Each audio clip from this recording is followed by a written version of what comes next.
While the men were getting their food, I mounted guard over our little possessions, and, when they turned up to make things tidy in my hut, I walked off down to the shore by a path which we had elaborately avoided when coming to the village, a very vertically inclined, slippery little path, but still the one whereby natives went up and down to their canoes, which were kept tied up amongst the rocks.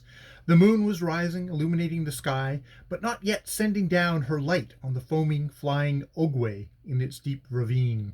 The scene was divinely lovely. On every side, out of the formless gloom, rose the peaks of the Sierra de Crista. Lomba Nagawa, Lomba Nagaku, on the further side of the river, surrounded by his companion peaks, looked his grandest, silhouetted hard against the sky. In the higher valleys, where the dim light shone faintly, one could see wreaths and clouds of silver-gray mist lying, basking lazily, or rolling to and fro. Olangi seemed stretched to right across the river, blocking with his great blunt mass all passage, while away to the northeast,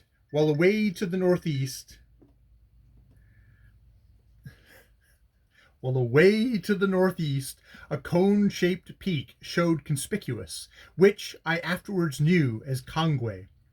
In the darkness round me flitted thousands of fireflies, and out beyond this pool of utter night flew by unceasingly the white foam of the rapids. Sound there was none save their thunder. The majesty and beauty of the scene fascinated me, and I stood leaning with my back against a rock pinnacle watching it. Do not imagine it gave rise, in what I am pleased to call my mind, to those complicated, poetical reflections nature beauty seems to bring out in other people's minds. It never works that way with me. I just lose all sense of human individuality, all memory of human life, with its grief and worry and doubt, and become part of the atmosphere.